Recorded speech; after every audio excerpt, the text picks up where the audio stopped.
ఆడక ముందే ఇవాళ ఇంకొక అమ్మాయి చనిపోయింది, రేపు ఇంకొక అమ్మాయి చనిపోయింది, గ్యారంటీ ఉన్నది.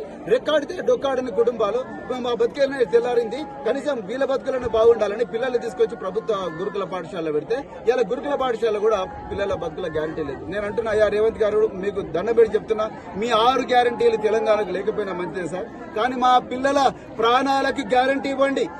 మా పిల్లలు సజీవంగా ఉంటారని గ్యారంటీ ఇవ్వండి. మా పిల్లలు బాగా చదువుకుంటారని గ్యారంటీ ఇవ్వండి. మీ 6 గ్యారంటీలు లేకపోయినా మంచిది తెలంగాణ సమాజానికి, కానీ మా పిల్లల ప్రాణాలకు, మా పిల్లల భవిష్యత్తుకు గ్యారంటీ కావాలి. మీరు అలా అక్కడ కూర్చున్నారు హైదరాబాద్, ఇక్కడ మంత్రి లేడు, ఒక ఎమ్మెల్యే రాలే, ఎవరు రాలే. మరి ఎట్లా ఈ పిల్లల ఈ తల్లిదండ్రుల గోసలు చూసుకునేది? అందరు కూడా సుధార్ పని చేసుకుని బతారు కూలీలు. వీళ్ళందరూ కూడా ఈ కూలీలు వాళ్ళ జీవితాలు బాగుండాలి, వాళ్ళ పిల్లల జీవితాలన్నా బాగుండాలని ఇక్కడ తీసుకొస్తే వాళ్ళ పరిస్థితి కూడా ఇంతే ఘోరంగా ఉన్నది. అందుకొరకే అర్జెంటుగా మరి ఈ రోజు నేను బాడీ రోజు వచ్చిన హాస్పిటల్లో ఎంతో, అంటే ఆ అమ్మాయి ఒక డాక్టర్ అయింది, బైపీసీ స్టూడెంట్, ఇలా నిర్జీవంగా పడున్నది. మీరు ఒకసారి ఆలోచించండి, మన పిల్లలకి అట్లయితే ఊరుకుంటాము? ఎప్పటి నుంచో చెప్తున్నాం మేము, దయచేసి గురుకుల పాఠశాలల్లో, ఆశ్రమ పాఠశాలలో, ప్రైవేటు పాఠశాలైనా ప్రభుత్వ పాఠశాలైనా సైకాలజిస్టును పెట్టండి, ఒక కౌన్సిలర్ను పెట్టండి. పిల్లలు అన్ని విషయాలు టీచర్లకు చెప్పుకోలేరు, పిల్లలు అన్ని విషయాలు తల్లిదండ్రులకు చెప్పుకోలేరు, ఒక థర్డ్ పార్టీ కౌన్సిలర్ను పెట్టండి, లేకపోతే సైకాలజిస్ట్ పెట్టండి. వాళ్ళ మనోభావాలు పిల్లలు చెప్పుకుంటారు, వాళ్ళతోని రహస్యంగా చెప్పుకుంటారు అని చెప్పిన వాళ్ళు కౌన్సిలింగ్ చేస్తారు. పిల్లల కౌమార దశలో రకరకాల ఆలోచనలు వస్తాయి. ఆ ఆలోచనలన్నిటి కూడా కంట్రోల్ చేయడానికి ఒక సైకాలజిస్ట్ పెట్టండి, వాళ్ళ బాధలు చెప్పుకోవడానికి ఒక కౌన్సిలర్ను పెట్టండి అని చెప్పినాం. ఒక్కరు కూడా దీని గురించి మాట్లాడతలేరు. ఒక్కరంటే ఒక్కరు మాట్లాడతలేరు. అసెంబ్లీలో మాట్లాడతలేరు, అసెంబ్లీ బయట మాట్లాడతారు. వాడిని వీడి తిట్టుకోగా, వీడిని వాడిని తిట్టుకోగా, ఆ శ్వేతపత్రం ఇంకోటి అంటాడు, ఇంకోటి నల్లపత్రం ఇంకోటి అంటాడు. ఈ పత్రాలతోనే నాశనం చేస్తున్న టైం అంతా, కానీ పిల్లల జీవితాల గురించి ఎవరు కూడా ఆలోచిస్తలేరు. అందుకొరకే మేము మళ్ళీ డిమాండ్ చేస్తున్నాం, ఈ సంఘటనకు బాధ్యులైన ప్రిన్సిపాల్ ను వెంటనే సస్పెండ్ చేయాలి, ఈ కుటుంబంలో ఒకరికి ప్రభుత్వ ఉద్యోగం ఇవ్వాలి. మూడవది, ఈ బాధిత కుటుంబానికి ₹1 కోటి ఎక్స్గ్రేషియా ఇవ్వాలి.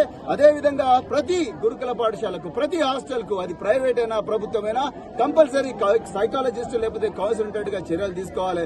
అంతవరకు మేము పోరాటం చేస్తూనే ఉంటామని ఈ సందర్భంగా నేను చెప్తున్నా. మిత్రులారా, అలా నిన్న పోయిన వారం భువనగిరిలో 2 అమ్మాయిలు, భవ్యశ్రీ తర్వాత వైష్ణవి, 10వ తరగతి విద్యార్థినులు అనుమానాస్పదంగా స్కూల్లోనే మరణించడం, వాళ్ళ బాడీల మీద గాయాలుండడం. అదేవిధంగా ఈరోజు మరొక తడి ఆరక ముందే ఈరోజు సూర్యాపేట సాంఘిక సంక్షేమ గురుకులంలో మరొక అమ్మాయి చనిపోవడం, ఈ వరుస ఆత్మహత్యలు, వరుస అనుమానాస్పద మృతులు ఏవైతే ఉన్నాయో వీటి మీద చాలా అంటే చాలా బాధగా ఉన్నది. మరి ఇందుకోసమైనా ఈరోజు తెలంగాణలో ఆనాటి తెలంగాణ ప్రభుత్వాన్ని, మరి కేసీఆర్ ప్రభుత్వాన్ని గద్దెదించి ఈరోజు మళ్లీ కాంగ్రెస్ ప్రభుత్వాన్ని తీసుకొచ్చింది. ఇందుకోసమైనా అప్పుడు ఆత్మహత్యలు జరిగినాయి, అప్పుడు విషాహార ఘటనలు జరిగినాయి, మళ్ళీ ఇప్పుడు కూడా ఆత్మహత్యలు జరుగుతున్నాయి. మరి ఎక్కడ పోయిండు ముఖ్యమంత్రి, ఎక్కడ పోయిండు ఎమ్మెల్యేలు? అసలు ఈ శాఖకు ఒక మంత్రి కూడా లేడు. ఎవరు చూస్తున్నారో తెలియదు, ఎవరికి చెప్పాలో తెలియదు. వీళ్ళందరూ ఓట్లేస్తేనే కదా ఆయన ముఖ్యమంత్రి అయింది. ఇవాళ వీళ్ళందరూ ఓట్లేస్తేనే కదా ఈ పార్టీలు ఎమ్మెల్యేలు అయినరు. ఈ రోజు అసెంబ్లీలో ఇంత చర్చ జరుగుతూ ఉన్నది, మరి ఎక్కడ కూడా ఈ చనిపోతున్న విద్యార్థుల గురించి మాట్లాడతలేరు. అంటే ఏంది వీళ్ళు, ఒక ₹10 ₹20 ఇస్తే మెల్లకుండా ఉంటారనా, లేకపోతే ఒక హామీ ఇస్తే మెల్లకుండా ఉంటారనా మీ ఉద్దేశం? ఒక్కరు కూడా మాట్లాడలేదు, కనీసం 2 నిమిషాల మౌనం కూడా పాటించలేదు చనిపోయిన పిల్లల గురించి భువనగిరి. అదేవిధంగా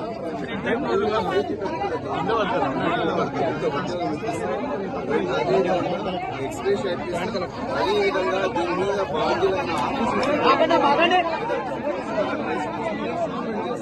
అని చెప్పి ఒక 3 హామీలు ఇంతకుముందు అదే పని చేసేవాళ్ళు. There is any incident like this, RC will give in writing that they will take care of this. So please ask RC to let her talk to her secretary and then you can write it. If JC has got the additional మీరు చెప్పండి, then మీరు advance చేయండి. Advance రాసేవాడు రెండు ప్రాణం తీసుకురాలేము, అక్కడ body ఉంది, post mortem చేయాలి.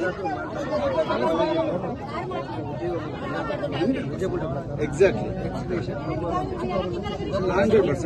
రెండోది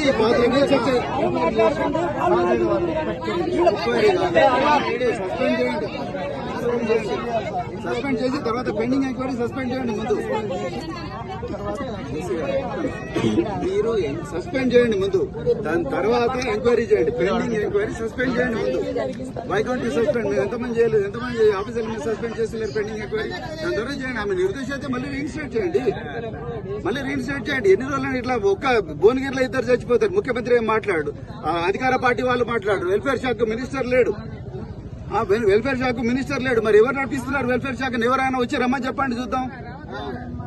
మినిస్టర్ లేడు, ముఖ్యమంత్రి మాట్లాడు, అసెంబ్లీలో వీళ్ళ గురించి ఎవరు మాట్లాడు. మరి ఎవరు మాట్లాడాలి?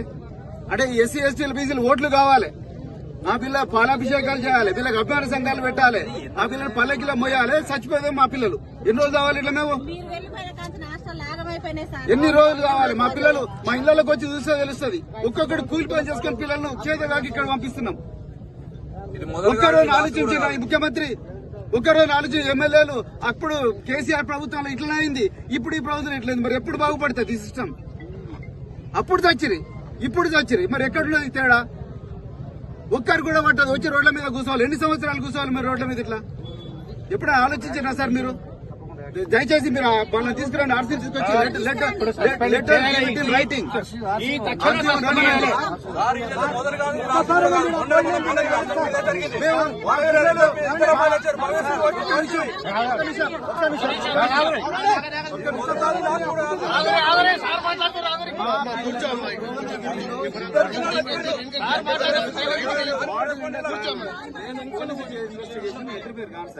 కానీ ఆ పిల్లల గురించి కనీసం అసెంబ్లీలో ఒక్కరోజున మాట్లాడిండా ముఖ్యమంత్రి?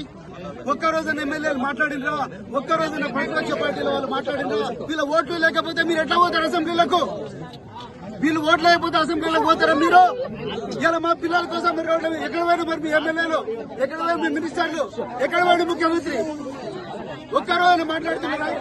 మరి ఆర్సీని పిలిపించండి, ఆర్సీని పిలిపించండి.